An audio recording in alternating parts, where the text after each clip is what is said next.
신약 성경을 읽다 보면 가이오라는 이름이 여기저기서 불쑥 튀어나오거든요.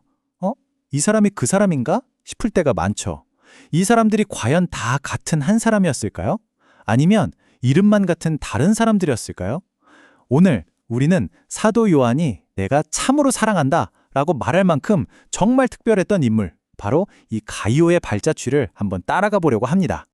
안녕하세요. 이번 시간에는 지난 2025년 11월 5일에 있었던 몽고메리 한인 장로교회 수요 성경 인물 연구 사도가 사랑하는 가이오 편에서 우리가 함께 나눴던 내용들을 다시 한번 되짚어보는 복습 시간입니다. 성경 속에 꼭꼭 숨어있는 이 인물의 흔적을 따라가 보면서 그가 우리에게 남긴 교훈은 무엇인지 한번 생각해 보겠습니다. 네, 그래서 우리가 풀어야 할 가장 큰 질문은 바로 이겁니다. 신약 성경에 나오는 가이오들, 이들이 과연 모두 동일 인물일까요? 오늘 우리 다 같이 성경 탐정이 되어서요, 성경 곳곳에 숨겨진 단서들을 하나하나 찾아내면서 이 미스터리를 한번 풀어가 보시죠. 자, 첫 번째 단서는 바로 사도 바울의 3차 전도여행 기록, 사도행전에서 찾을 수 있습니다. 놀랍게도 여기서부터 벌써 두 명의 각기 다른 가이오를 만나게 됩니다. 자, 이 표를 한번 보실까요? 아주 명확하게 나와 있죠? 먼저 사도행전 19장 29절을 보면 에베소에서 큰 소동이 일어났을 때 바울과 함께 있다가 붙들렸던 가이오가 남아요. 이 사람의 출신은 마게도냐라고 딱 명시되어 있습니다. 그런데요, 바로 다음 장인 사도행전 20장 4절에서는 바울과 함께 아시아까지 갔던 동행자들 명단에 또 다른 가이오가 등장하는데 이 사람은 더베 사람이라고 되어 있죠. 출신 지역이 완전히 다릅니다. 그래서 우리가 살펴본 내용에 따르면 대부분의 학자들은 이 두 사람을 이름만 같은 전혀 다른 인물로 보고 있습니다.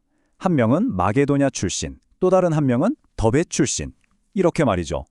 자, 벌써 두 명의 가이오가 나왔네요. 자, 이제 두 번째 단서를 찾으러 가볼까요? 이번에는 사도행전이 아니라 바울이 직접 쓴 편지, 서신서 속으로 들어가 보겠습니다. 여기에는 바울이 고린도에서 만났던 또 다른 가이오에 대한 이야기가 나옵니다. 고린도전서 1장 14절에서 바울이 이런 말을 해요.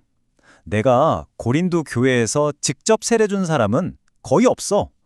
딱 두 사람, 그리스보하고 가이오, 이 둘뿐이야. 아니, 수많은 성도들 중에 바울이 직접 세례를 줬다는 건 그만큼 정말 특별하고 가까운 사이였다는 걸 짐작하게 하죠. 이 고린도의 가이오, 단순히 세례만 받은 게 아니었어요. 바울이 고린도에서 로마서를 쓸 때 그 편지 마지막 부분인 로마서 16장 23절에서 이렇게 인사를 전합니다. 나와 온 교회를 돌보아주는 식주인 가이오도 문안한다. 여기서 식주인이라는 말은요, 그냥 밥만 사준 게 아니라 자신의 집으로 오픈해서 바울과 모든 교인들을 섬기고 후원했던 정말 마음이 넉넉한 사람이었다는 뜻입니다. 자, 그럼 잠깐 중간 정리를 한번 해볼까요? 사도행전에서 마게도냐 사람 가이오, 더베 사람 가이오 이렇게 둘을 봤고요. 그리고 방금 바울의 편지에서 고린도 교회의 든든한 후원자였던 가이오까지. 그럼 최소 3명의 서로 다른 가이오를 우리가 보고 있는 걸까요?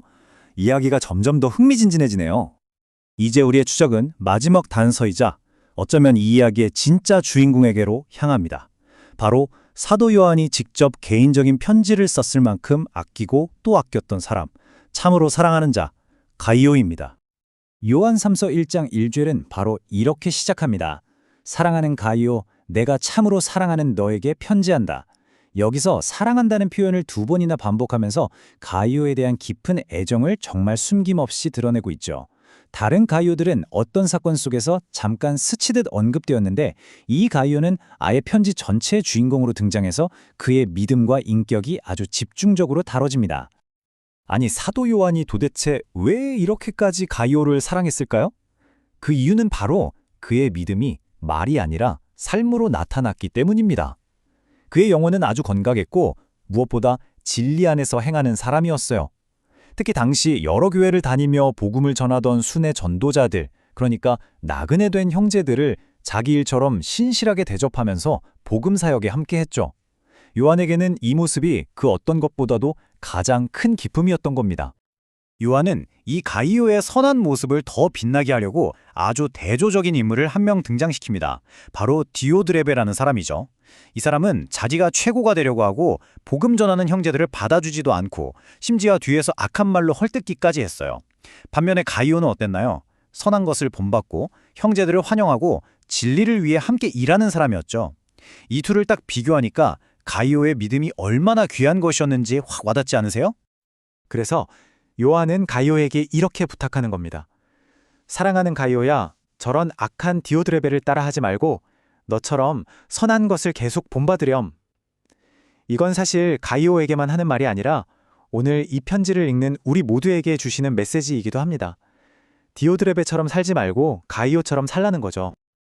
자, 그렇다면 우리가 여러 가이오들을 추적해온 이 긴 여정의 결론은 뭘까요? 진짜 중요한 건 누가 누구였냐를 밝히는 것보다 사도 요한이 그토록 사랑했던 가이오의 삶을 통해 오늘 우리가 배워야 할 믿음의 모습이 무엇인지를 발견하는 데 있습니다. 우리가 꼭 본받아야 할 가이오의 선한 모습 3가지로 정리해 볼 수 있겠네요. 첫째, 진리 안에서 행하는 삶. 그의 삶 자체가 진리가 진짜라는 증거였어요. 둘째, 신실한 대접. 그는 순회 전도자들을 섬기면서 복음이 전파되는 일에 든든한 동역자가 되어 주었습니다. 그리고 마지막 셋째는 이 모든 일을 하나님께 합당하게 행했다는 점입니다. 모든 행동의 이유와 목적이 바로 하나님이셨던 거죠. 결국 말이죠. 이 모든 가이오들이 과연 동일 인물이었을까 아닐까? 이런 역사적 사실을 밝혀내는 것보다 훨씬 더 중요한 게 있습니다. 그건 바로 사도 요한이 그토록 사랑했던 가이오가 어떤 사람이었는지를 기억하고 그 믿음을 우리 삶에 적용하는 겁니다. 그의 이름이나 출신보다 그의 인격과 믿음이 우리에게 더 큰 감동과 도전을 주니까요. 네, 이렇게 사도가 사랑했던 가이오의 모습을 쭉 살펴봤습니다. 이제 마지막 질문은 우리 자신에게 남았습니다. 오늘 나의 삶 속에서 나는 어떻게 가이오처럼 진리 안에서 걷고 사랑으로 섬기며 하나님 보시기에 합당한 삶을 살아갈 수 있을까요? 이 질문을 마음에 품고 각자의 답을 찾아가는 저와 여러분이 되기를 바랍니다. 함께해 주셔서 감사합니다.